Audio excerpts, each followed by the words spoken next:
얘들아 승용보 올려라. 머리 봐요. 에이, TFT 모바일.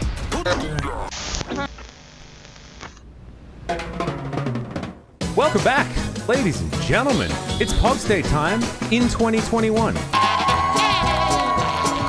I know it's a different thing. Unfortunately, we have lost my second in command, my other 50% of the show. LS has gone on to bigger and better things. He's now a member of T1, and we wish him all the best. Now everything falls on my shoulders to carry this show through for another year. No, that's not true, actually. We're going to have lots of people on the show. I'm still here. I'm the one remaining constant, but thankfully, we've got a big team here at the LCK. First things first, we must address the fact that Damwon are now the best team in the world. One of my favorite things at the moment is going on social media and joining in arguments about whether or not that means Korea is the best region in the world, but I just honestly don't care because Damwon's the best, and I can just use that to assume that we're the best. Makes me feel pretty good, you know, China third seed or no. Another best that we need to talk about, the best fans of the Pog State. We have found out that, in fact, the place that has supported the Pog State the most out of anywhere else in the world is Lilienthal, Lower Saxony in Germany, and it's a small town of 18,239 folks, and yeah, they were apparently the most represented. I think it might be per capita, because it doesn't really make sense otherwise, but that's just really cool. Really psyched that we've found ourselves some support in the most unlikely of places. So shout outs to Germany, shout outs to Lilienthal, and thank you so much for supporting the Pog State so beautifully throughout 2020. All right, whether you are a hardcore fan, casual fan, or a noob, there is a lot of new stuff that we need to go over. LCK for 2021, we've got franchising, we've got new teams, we've got very different rosters, we've got some of the same rosters, but we've also got a whole lot of different expectations. There is a lot of new stuff to expect, and that does cross over to the Pog State as well. But before we go into the newness, which also includes new commentators that may or may not be attending this show as well, I do need to thank all of you for watching Season 1 of the Pog State. The first few episodes were just amazing to see how much you guys really attached yourselves to the show, and I'm so glad that we got to evolve it over the year as well. It was absolutely fantastic, you guys giving all of your feedback, and we've collected a lot of it. In fact, we did a survey, and we've got your ideas as to what would make the show better for you. And so we're going to be making some changes. The Pog State will be evolving alongside the new look LCK for 2021. Okay, so the long form Pog State that you've come to know and love over the last year will still exist. We are still going to be releasing the audio version, which will be up to an hour long, depending on how lazy or not lazy we are with the amount of content we want to provide. But one thing that you guys have requested is the fact that we should probably keep things a little bit segmented, because sometimes, you know, people don't have the amount of time required to watch an hour-long video and they just want to get some LCK action under their belt. So we're going to divide it, but not divide it, if that makes sense. We're going to have structured segments. We're going to have lots of guests. It's not just going to be me sitting here by myself waffling like you may expect it to be based on what's happening right now. Unfortunate. It's very hard for me to not sound like I'm lying when I'm just sitting here literally rambling at you, doing exactly what I'm saying we're not going to do, but it's not what we're going to do for the majority of the episodes, guys, so just bear that in mind, okay? So we are going to have, you know, maybe some segments to stick around, some stuff that you enjoy we might just do again, but we're going to do a lot of experimentation, we're going to do a lot of new stuff, and we've definitely got a lot of introductions that we need to get through as well, with Wolf and Maritz joining the casting team. It's certainly a great opportunity for us to get to know them here on the Pog State, so we don't have to do it on the LCK broadcast, which is mainly about the LCK teams and players, right? All right, so let's jump into some explanation, shall we, and some news, because the LCK has absolutely changed, and change is scary. No one likes change. You know, we had a bird in our logo for a very long time, and now it feels like the bird's been replaced by two triangles that are conjoined in the middle. It's worrying. It's terrifying. It terrified the Korean community as well. In fact, everyone was up in arms and then they found out that it was the same company that designed the logo for Airbnb and the LEC and other really cool stuff, and they're like, ah, never mind. This is actually dope, don't you worry. And maybe, just maybe, if we get used to it, then everyone's gonna be okay. But don't worry, I understand. Change is terrifying. I actually remember when I was living at home with my parents when I was about 7 years old, which you generally live at home with your parents when you're 7 years old. My mother changed the gray chairs in the dining room, and I lost my mind. They'd been there the entire time that I was alive. 100% of my life, there were these gray chairs. And one day I came home from school and they just weren't there anymore. And I was devastated. Didn't leave my room for 2 days. I was so sad. And then, a week later, I'd forgotten about those gray chairs. The new chairs were way more comfortable, and it was a much better situation for everyone. So maybe that's what it's going to be for the LCK logo as well. Definitely gone into that too much. So let's move on. There are a lot of different roster changes, a lot of movements, but a lot has also stayed the same. Gen.G, for example, are stalwart in their roster. Thankfully, they have just changed nothing. My preparation was so easy. Thank you so much, Gen.G. DRX feels like the spirit has moved to Hanwha Life Esports, as of course, Deft and Chovy making their way over there is a big splash. They're joined by Arthur from the OCE region, which is something that I very much like. Arthur is, of course, a Korean, but he did spend some time in OCE, and that makes me real happy. Morgan's there on the top side of the map alongside Dudu as well. Morgan made a debut, but didn't exactly have the greatest of times, but he was up against Canna, and Canna is real good at the video game, as we figured out last year. So, Hanwha Life, great. Changes are good. Gen.G, not changing, still pretty good. T1, though, look brilliant, but with a roster that you do not expect. Faker did not debut with T1. He might be there in their next match. However, he was definitely not there in their first one. But it didn't matter. Still managing to get that 2-1 victory, and their team of very young players looks real good. And I'm excited to see what they're going to be able to do as the season stretches on. KT is a little bit of a different story. I feel like they haven't quite meshed together yet, but there are a lot of strong players, and Blank has come back from the LJL and he has joined the roster, and that is very, very exciting to see. He's joining some old faces. Yukal's sticking around, the only one on KT that managed to. But elsewhere, you know, Hybrid definitely did good things on Solo 1 Prince that are no longer in the LCK, and he has made his way over to KT to try and see whether he can get some success there. Damwon, they haven't changed too much, but Nogari did leave to go to China, and Khan has come back. It was in fact just a trade between FPX and Damwon, and we've just traded some top laners. And Khan, in the Casper Cup, did look pretty good, and Damwon still looked like the dominant force that they are, because I think that whichever team Canyon plays for is just going to be the best, because the guy is too damn good. Other news for Damwon is they changed their coaching staff. Koma has come back from, I guess it was pseudo-retirement, but he was also over in China doing some coaching there as well. But he is now behind the World Champions, and he's done some World Championships himself, and might actually help with the hangover that you might get after winning a World Championship for the first time. It ain't his first rodeo, and I'm very excited to see what he's going to be able to do with the team, especially now that they have Kia Branding. That's a big old organization that's now behind the biggest team here in Korea. So very exciting news for Damwon. Afrika, they've managed to bring Bang back from North America. So cool. Finally, we get to see him again. A lot of people thought that he didn't necessarily perform to the best of his ability over in North America, and maybe, just maybe, having the real good Kimchi is going to be able to help him out find some success over here with Afrika. He's going to join Keen in the gang, and I'm excited to see what they can do. Their Casper Cup wasn't great, but we always talk about Afrika and Casper Cup. They won one of them, and then the team was terrible. Maybe the opposite is going to be true for spring 2021. Live Sandbox. They've got a new sponsor, as you know, because I'm calling them Live Sandbox instead of just Sandbox. Live is actually a really huge organization here in Korea, so a big congratulations to Live Sandbox for that great sponsorship. And the team looked pretty good over in the Casper Cup as well. So looking forward to seeing what they're going to be able to do as they make their way through the spring split. They were up against Nongshim Red Force a lot of the time, though, and you might recognize a lot of the players. In fact, you know, Rich on the top side of the map did make some waves last year, and that was because they were formerly Team Dynamics. Now, they're Nongshim Red Force. Nongshim is the brand that makes that cool ramen.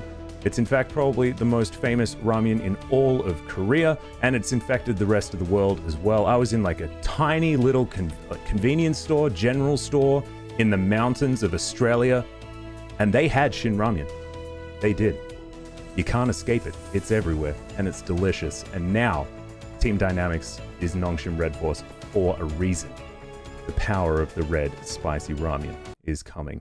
And they looked pretty good. In fact, I think that they would, a lot of people would say that they overperformed in the Kesper Cup, so looking forward to what they can do as they move further up. Dr. Arm is still just going from strength to strength. And now I need to double check to make sure I'm getting the rosters correct. Yes, I am. Nailed it. And they have Peanut, the last remaining tiger that we have here in Korea. Fun fact, tigers also went extinct in Korea a few years ago. Quite a few years ago. But the Rox Tigers are also going extinct as well. Peanut, the last one remaining, wasn't even on the original Rox Tigers that made it to second place at the World Championship. That was in fact Hojin.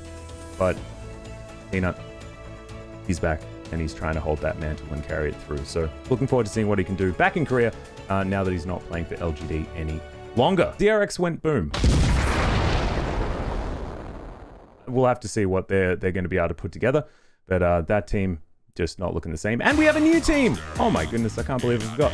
Breon exist in the LCK now. They were High Fresh Breon, they were Breon Blade, but now they're Fredit Breon, and their icon is Bro. Like, that's the acronym that they went with. So, I mean, if anything's going to get your fans, just call yourself Bro.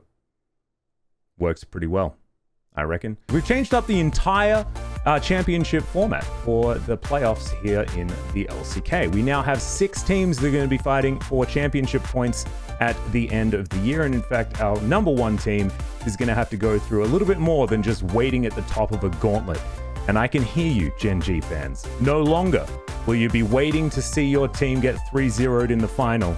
This time around, you get to watch them do it much earlier. No, that's not true.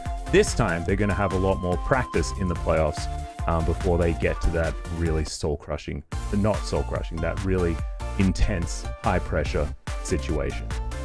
Just between you and me, me and the Gen G social media team do have a fair bit of banter here and there, and that was definitely a funny joke, not a dig at your favorite team. Please do not lynch me. Now, we're going to actually get into the part of the show that you've been looking forward to. Enough of Max just waffling and rambling. Let's introduce to you our new commentators. And I'm going to start with Chronicler Maurits. I can't pronounce his name whatsoever. I'm not even going to try. Just straight up not going to try. Dutch names are too hard. And he's going to be able to tell you exactly what his name is. So without further ado, let's roll some cool shit and get to the Chronicler.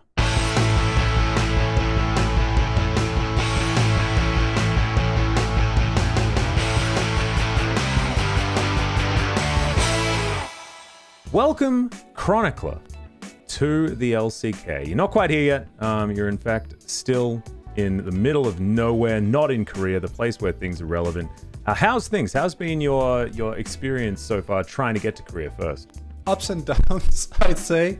I think especially right now, it's a little bit harder to get where you want to be anywhere in the world. And that includes Korea, unfortunately, because it is quite a trip that we're going to be taking from the middle of nowhere, as you said so secondly, because who cares about the Netherlands, right? Well, I mean, I came from Australia, so it was more of a dig on myself to join you. I understand coming from the middle of nowhere, as most of the world assumes. But it's been good. Everyone has been super helpful. It's just like the process just takes a long time. Because obviously I would have much preferred to be there for the start of the season. Yeah. But that's okay. You know, we'll get there when we get there. And right now things are looking peachy that we at least have a good time schedule that is going to be adhered to for getting there. So I'll take that as a win.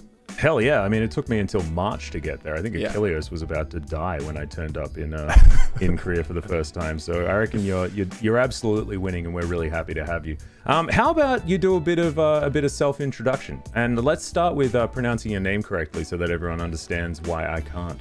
Yeah, so if you want to say it completely correctly, you'd say Maurits Meeuwsen.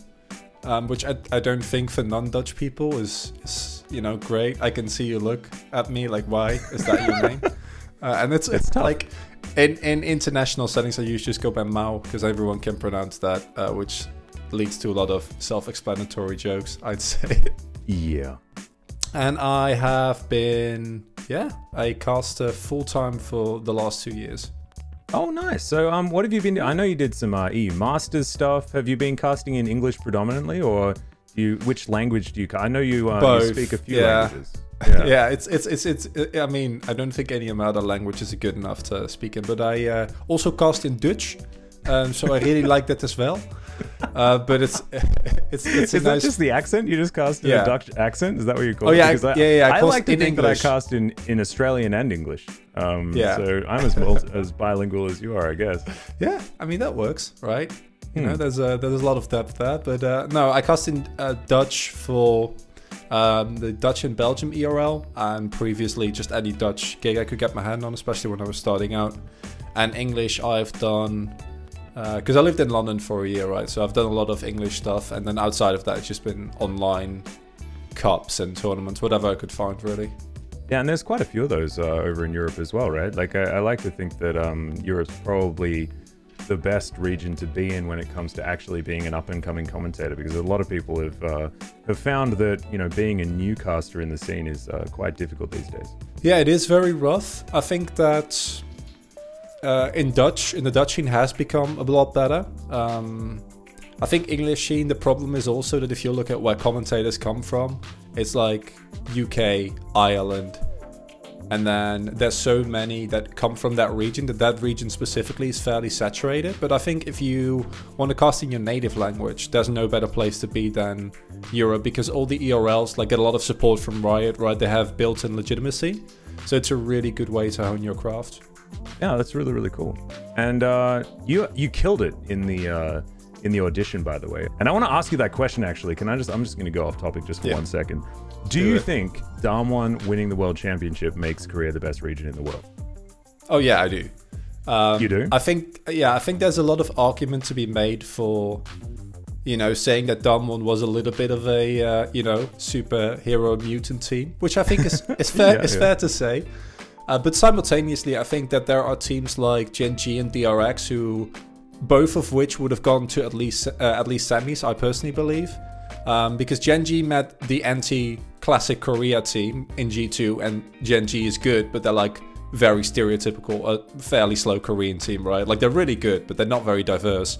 And DRX met Damwon, which...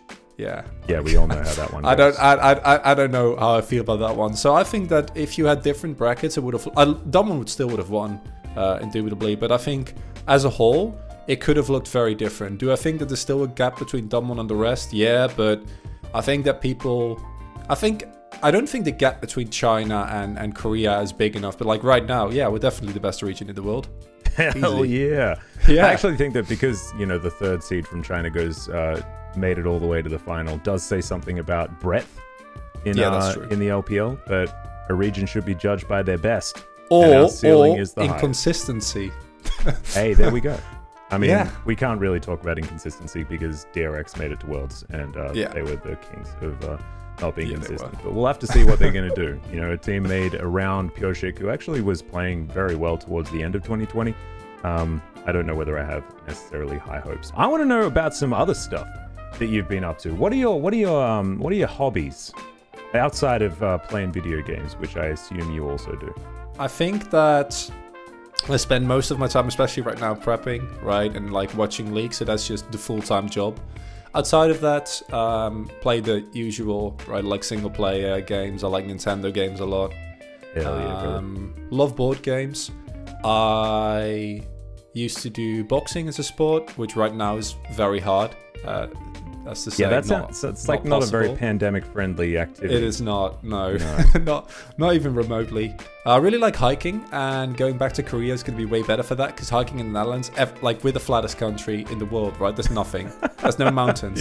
Everything is just like you walk from A to B, and there's just no difference in height, which for me takes away a lot of the fun. I like at the end of a hike looking and like, okay, this was a mountain and I climbed it, and that was great. And there's a view, and things have changed. Yeah, and I've conquered this mountain, and now I can walk down again, instead of I walked from flat point A to flat point B, which is what it boils down to in the Netherlands. Yeah, Korea is definitely good for that one, as you know, as you've been here before. You were here for university for, what was it, a year or something like that? Half a year, yeah. I did a semester at Yonsei during my undergraduate law degree, which was really fun. Yeah, had a great time. We actually I'm very live happy to pretty be close back. to Yonsei University, so I've been there. That's Ooh. super dope. All right, It's really good stuff. pretty. And there's also great food around the area. Plus, Oh yeah. I was going to talk about, you know, the mountainous aspect, because you've probably been here, but there's just like, you can catch a train to go hiking, and you're there in 10 minutes from the middle of the city. Yeah, at Yonsei, I didn't even. There was a like you just literally walk off campus onto a mountain, and it wasn't a long hike, but it was still very nice, right? Like you can just walk straight, and then you walk up, and then like in 45 minutes you're at the top, and then you're like, ah, this was really nice, you know. I had a break, took my lunch break, made good use of it, and now I can go back to class. Heck yeah. Yeah. Outside of that, I'm really into music, movies, general pop culture. Love reading as well, which is something that I spend a lot of time on. And yeah, I think that's it. So so it's gaming, reading, hiking, all very, you know, cool activities. Yeah, Really, it kind of does really read a little man bit of like the a Tinder world. profile, I'm not going to lie to you. But that's okay, you know, because a lot of people are honest when they're on there. It's just that, you know, these are just the things that you want to put out there about yourself. That was a weird thing to say, and I apologize. That's fine. I am very, very glad that you actually bring some pop culture knowledge, because we've been dealing with Valdez Yep. for a long time, and he I know. knows jack shit about anything. I know. It's embarrassing. So when I bring up, you know, Dragon Ball Z, Ninja Turtles, Yeah. like all of this stuff that Brendan just has no idea about. He's like, I swear he's just like never watched a movie or a TV show. I don't know. That's it's very frustrating. So hopefully at least you've got the classics under your belt, and we can have real discussions about Yeah. stuff, No. I mean, you know. people think that you know, I'm coming to the LCK to talk about League of Legends, but little do they know, my grand plan is just to talk about nothing for a couple hours a day. That's the real dream. And that's why you got hired, because you understood what we actually wanted. You mentioned that you like watching movies and reading books and stuff like that. Can you give us some examples? Because that's pretty broad topics. When it comes to movies, it's hard. I have a very broad taste in both movies and what do you call it? Movies and music as well. Where my music taste range from Carly Rae Jepsen, which is, you know, the sweetest of bubblegum pop, really good. If you this is you're gonna hear a lot about this, but yes, Carly Rae Jepsen is amazing. Please check out Emotion. No. I went to a show. Damn. I went. I mean, she was at a festival I was at, but it was really good. You know, sometimes you just wanna forget about life and bounce to Call Me Maybe, and that's okay. Damn right, I love that song. And unironically, absolutely. But yeah, no. I've never heard anyone say that they're a fan of Carly Rae Jepsen before. You're gonna get either sick of that real quick, or you're gonna join in the fun. I'm into it. I'm absolutely into it. I mean, I was the world's biggest Savage Garden fan, so I'm there with you with a bit of the poppy pop. Yeah, the poppy pop is good. 12, I think. That's but fine. Still love them, you know. Yeah. You know, you gotta appreciate what you gotta appreciate, and damn right, dude. Like, yeah. I think for movies, I've loved Blade Runner 2017. I love 2049, the one that came out in 2017. I was thrown off because of Cyberpunk. Yeah. We actually watched that as a casting team. Really? When it came out over at Seth's so place, good. Achilles' place. And I remember we watched it and realized that we could have either watched it without actually having the screen on, because the audio was so beautiful and the way that they used sound was amazing. But you can also watch it muted, and it's amazing because all the visuals are beautiful. I felt like that movie was a work of art, although not necessarily something. We should have saved this for the actual LCK broadcast, not this interview. Yeah, well, we can talk about this more in depth later. But I'm a really big Villeneuve fan in general. I was really looking forward to June as well. as one of like the big sci-fi classics. Yeah. And then it got delayed. So sci-fi, fantasy also comes back in what I read, but I also love reading classics. So English literature, Russian literature, like the more heavy-handed stuff, because I don't get that anywhere else. I've got 2 more questions. Okay. The first one is, can you answer the second question in a Dutch accent the entire time? I don't want to hear any of this English accent stuff. It's far too nice. It's no problem. And, I want the weird. Okay. Can you tell us about your 2 favorite board games and the ones that I need to do my research on so that we can play when you arrive? So I think my 2 favorite board games would be Aeon's End is a really good one. It's a cooperative deck builder, and I personally really like it. It's actually designed by a ex-StarCraft 2 pro, and I used to, really love StarCraft 2. That was what got me into esports. And it's basically World of Warcraft, but a deck builder and then a board game. So it's amazing. You're gonna love it. It's really, really good. And then secondly, recently, this is really hard not to break. This is great. Yeah. I feel like you're struggling to hold it. No, it's fine. It's just the professionalism switch. is coming in. And then Go. secondly, I've really been liking Imperial Settlers. It's more of an engine building game where you're each your own empire. So you have, the Japanese or the Romans or the Egyptians. And then you take those and you draw a bunch of cards, and then you start, you have actions and resources, and then you try to build the best little empire. It's really fun, and that's one that you play against other people. And it gets really, really fun, really in-depth, really quickly. Well, I'm Is very that excited to play it. Satisfactory answer? Yeah, absolutely satisfactory. Okay. I just love the Dutch accent, man. Like, it can go down with Danish. Just like we were having a conversation about this the other night, and I don't remember who linked the Danish accent video, but it's brilliant. And I went on like this weird YouTube vortex just about the Danish accent and the Dutch accent, like one after the other. It's just my favorite thing ever. It's just such a good one. Before we let you go, Moritz, one more thing. Is there anything that you'd like to say to the LCK fans, the new family that you're going to be moving into in a couple of weeks' time?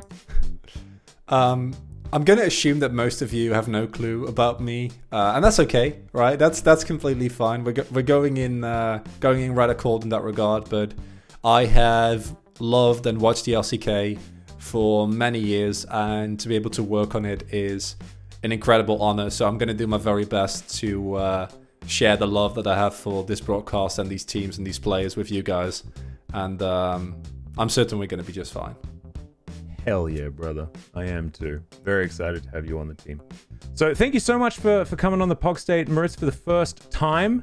And hopefully we can get you back on the show many, many more times in the future as well. And welcome to the LCK.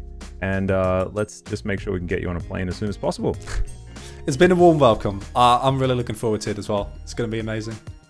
Hell yeah, brother. We'll see you soon. Thanks very much, Chronicler. And now, our next LCK commentator off the rack. He is Buddha Jigge lover by day, esports caster by night. Let's give it up for Wolf!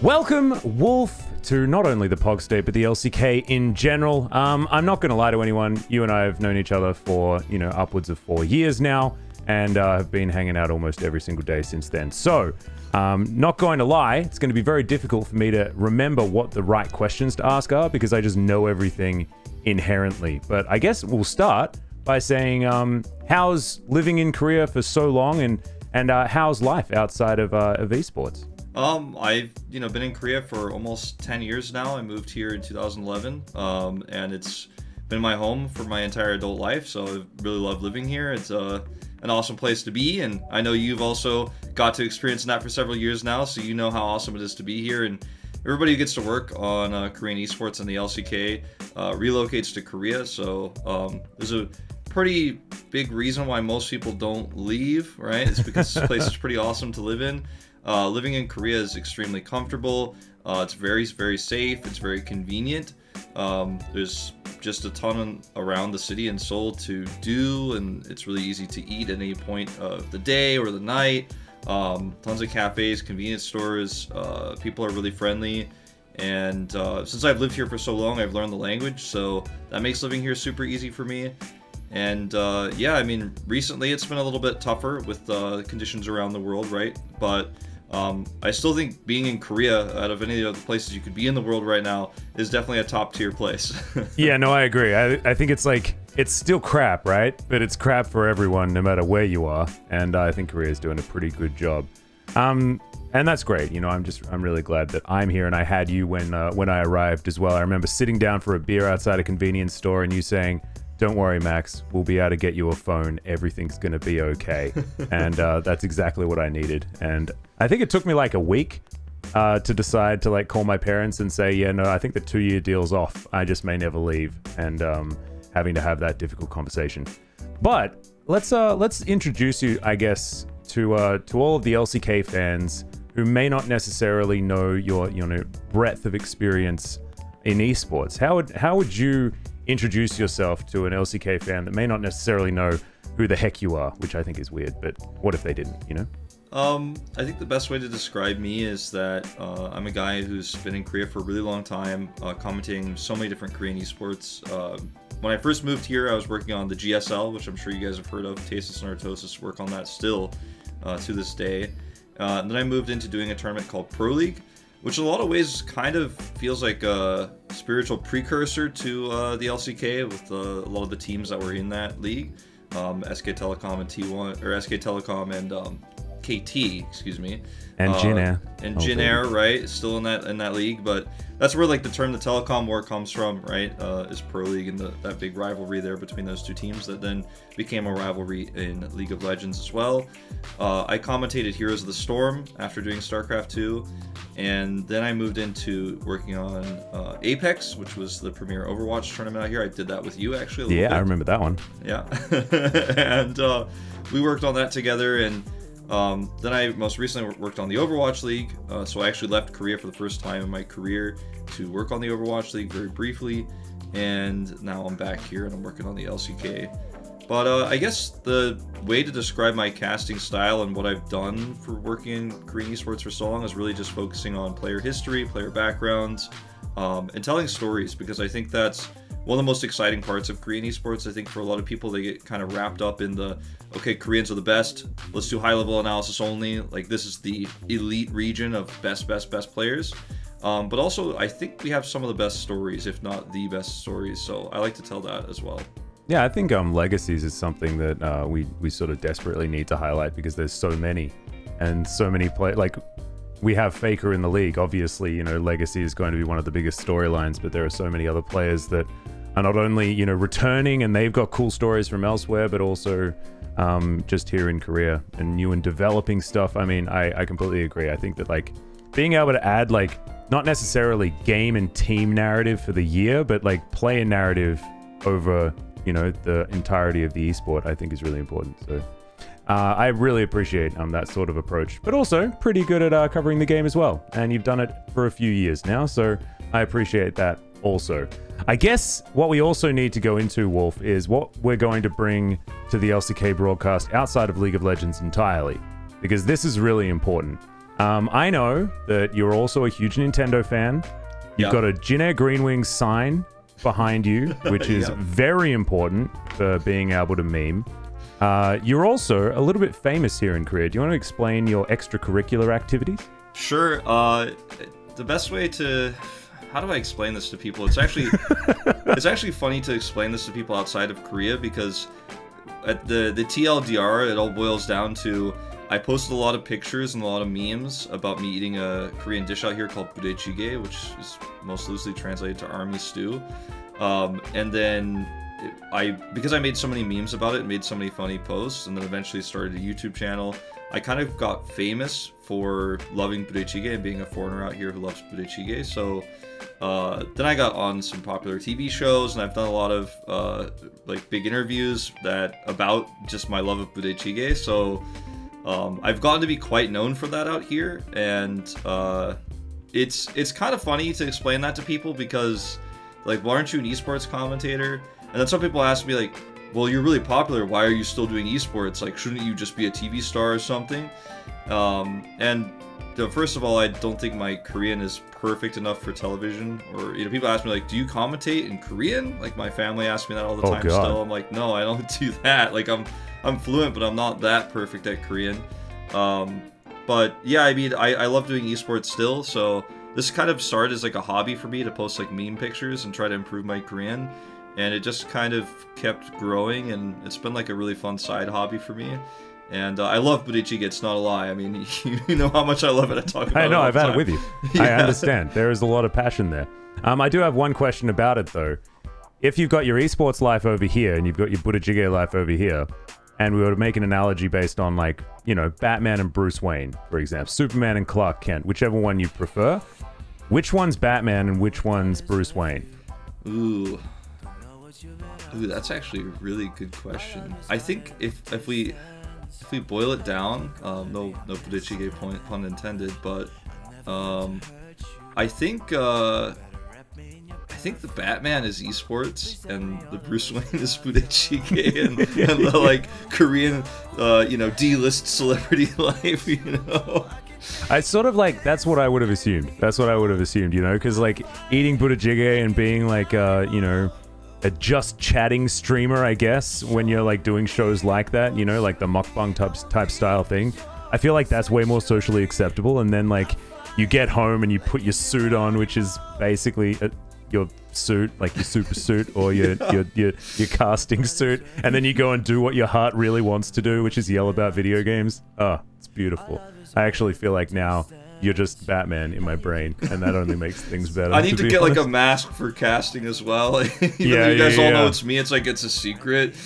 I mean, you could just wear a face mask and just, it seems like you're just being extra careful about COVID in your own house, which is completely unnecessary, guys. You probably don't need to if you're alone in your house, but that's fine. That's absolutely fine. I think better safe than sorry.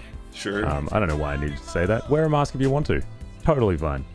But yeah, no, I think it's really cool that there's sort of like multiple facets to the Wolf that we may get here in the LCK, and I am selfishly really excited to be able to utilize it here on the Pog State, things like that. Already you've been helping like translate some of the LCK memes and things like that. What has been some of your favorite things that you've heard from sort of the Korean community as you moved into League of Legends casting?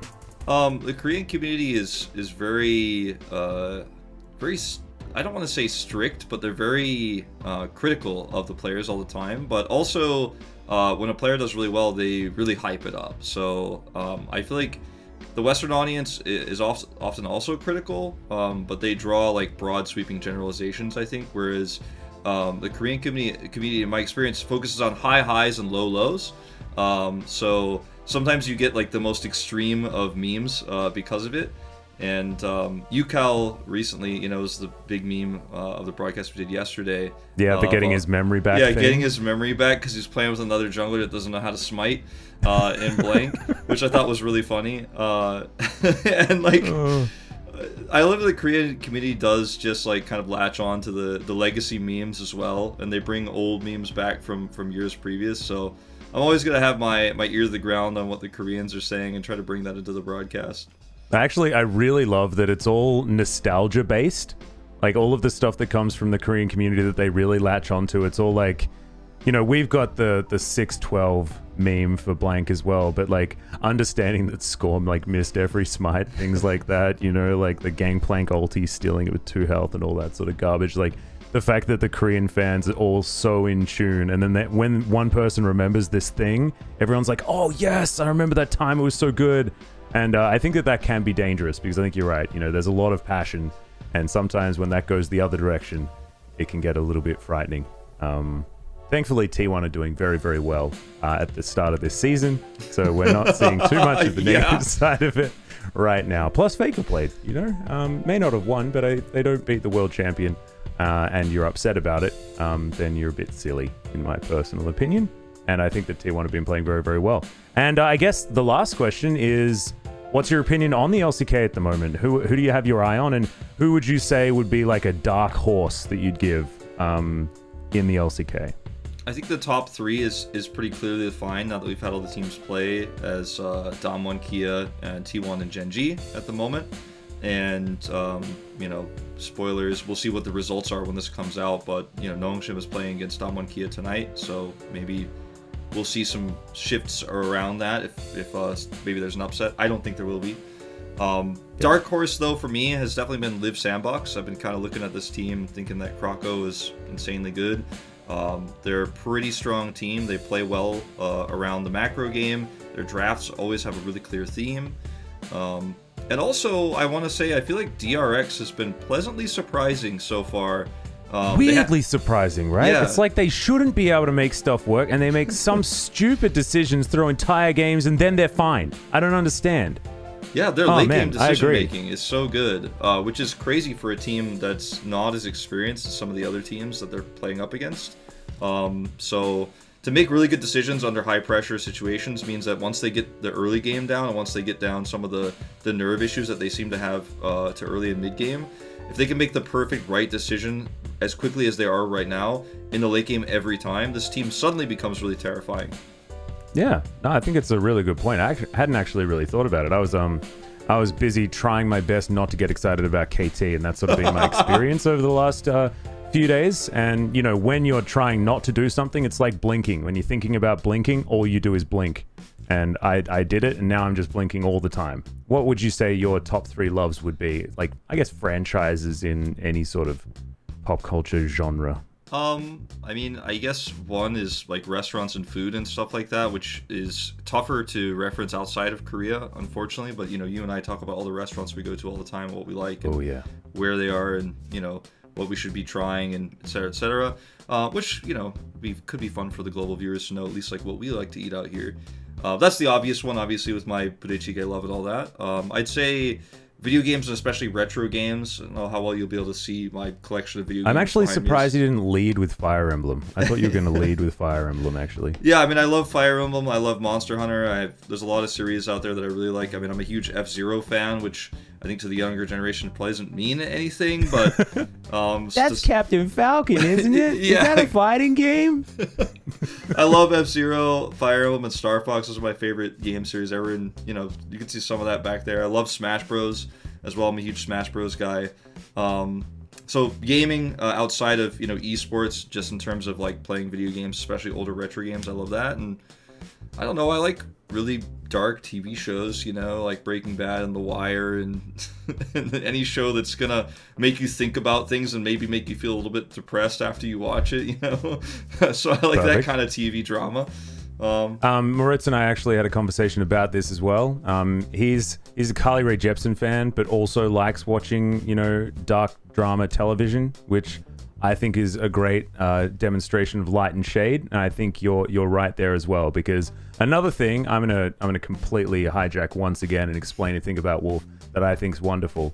Another thing that he loves to do is go through any esports opening ever. Oh yeah, true. And he just watches esports openings one after the other and explains why this year of esports in this specific game is relevant, and he'll pause it 7 times throughout the video. Doesn't matter which game it is. Could be StarCraft, could be Overwatch, could be League of Legends, could be Heroes of the Storm, could be budae-jjigae. I don't know. They don't have an esport yet, but maybe they will in the future. And Wolf will tell you exactly why these specific moments are important. I love esports openings so much. I mean, he does. He's a big fan. I have watched probably every OSL opening, every LCK opening, every StarCraft 2 opening, even the old GOM TV like GSL openings that were really not that good. Like, I could tell you a lot about all of them. I am obsessed with that. I feel like I'm just over at your house again, and now like I need to focus back on being on the Pog State. So thank you so much, Wolf, for coming on the show. I hope you're on many, many more in the future, and I'm looking forward to having a budae-jjigae day with you on the Pog State, so we can show exactly what it's about and just enjoy some spam, and people at home can do it vicariously through us as well. Thanks for having me, man. Thank you so much for watching this episode. You can catch the full-length episode in audio version. That should be linked somewhere below. If you want more information on everything Pog State, make sure you head over to the Twitter. We're going to be utilizing it as often as we possibly can to get everything out to you guys. And also, If you could give us a subscribe, you know, ring the notification bell if you're on YouTube, leave us a review if you're listening to the audio version, or do anything that you can. We want to try and get some sponsorships and make some really, really cool stuff for you. So if you want to do that, that would absolutely be fantastic. Thanks again for watching. We'll see you in the next one.